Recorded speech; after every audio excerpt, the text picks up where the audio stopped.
I'm Jerry. You may begin whenever you are ready, Jerry. All right, thank you very much. I'd like to introduce myself. My name is Jerry Yu. I am currently 18 years old. I am in grade 12. I'm from Vancouver, BC, Canada. And today my topic is about how space could affect and not affect humans' climate change.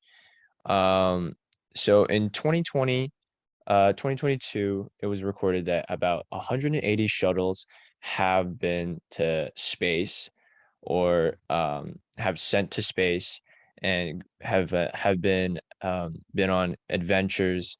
And there's studies shown that the sun emits a wide range of electromagnetic radiation, include visible light, ultraviolet radiation, and infrared radiation. When this radiation reaches the Earth's atmosphere, at some of its atmosphere is scattered by the atmosphere, while some of it reaches the Earth's surface.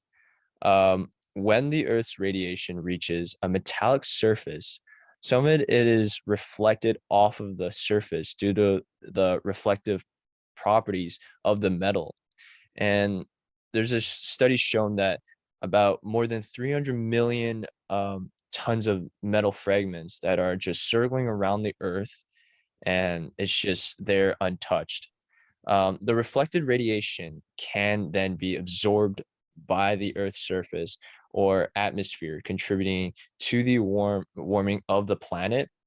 The absorbed radiation is mainly in the form of IR radiation, which is a type of heat energy. This absorbed radiation causes the temperature of the Earth's surface and atmosphere to increase, which can lead to the range of impacts, including melting glaciers, rising sea levels, and more than frequent and severe weather events. The process of the reflection and sorry, absorption of solar radiation is a natural phenomenon and is a key driver of the Earth's climate. But however, human activities such as burning fossil fuels and deforestations are increasing the levels of greenhouse gases in the atmosphere, which traps more than heat and contribute to global warming.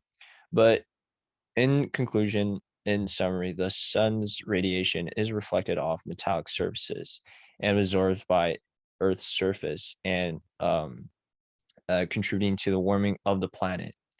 But there are reasons why limiting the number of spaceships launched into space, and one of them is a potential impact of global warming.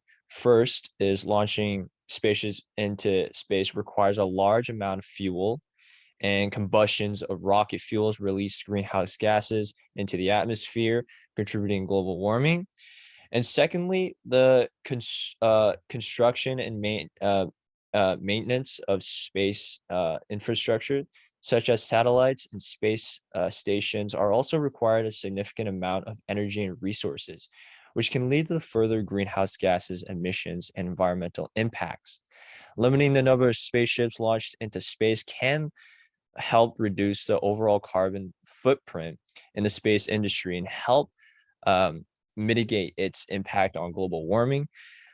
This can be achieved by developing more fuel efficient rockets using renewable energy sources or launched and space infrastructure and reducing unnecessary launches. However, it is important to note that the impact of space launches on global warming is currently relatively small compared to other human activities, such as burning fossil fuels. Therefore, while limiting spaceships into space can reduce greenhouse gases emissions, it should be part of a border effort in the address climate change, which includes reducing emissions all sectors of the economy. Um, but I am a man that I am a student that I am really interested in space, and in during a speech by John F. Kennedy in May 25, 1961, he announced his goal of sending a man into moon to moon, returning him safely to Earth before the end of the decade.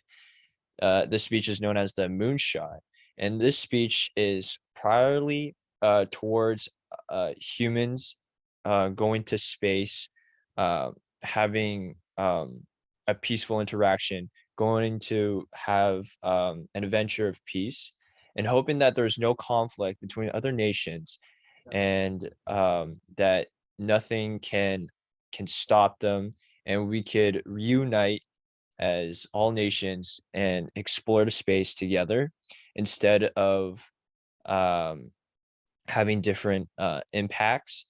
And I think that we should not stop the space exploration, and we should still continue it. But I feel like there's a way of where when we send shuttles into space, that our fossil fuels that are burning could be more developed. And yeah, that is my speech. Thank you.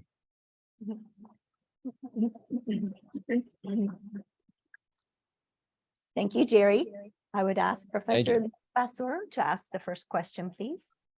Thank you very much for your speech. It was interesting because we often don't realize the importance of spaceships and all the rockets that we're sending around the Earth. We know that there's a lot of waste now in the space because of that. So that's important. It's interesting at the same time. My question is, has 2 points. We love social media, so we need more satellite for that. And at the same time, people now are not only interested in space exploration, but also in space tourism. Especially we know about Elon Musk and all that. So how would you convince Elon Musk, for example, to slow down a little bit on the tourism industry and all these kind of things? I feel that Elon Musk, he's a man with a lot of talent, and he has a lot of variety of ideas. He has the ability of turning into a fossil fuel car into electric car. And I think that it's a way of how humans change and how humans evolve over time. And I feel like that that Elon Musk sending spaceships into space is is is a positive sign, but also yes, there is negatives into it. But I think that in the future he is planning to maybe kind of reduce that a little bit, and kind of think of another way and another plan, that there's like a better way of building spaceships and building shuttles into space and having humans traveling there without any problems. And I feel like that, with if there's electric car and there's electric planes, I think there is an ability there that to build an electric spaceship, right? It's never impossible, but it's hard to get there. That's what I would say. Yeah. And for the second question, Professor Howard Lin.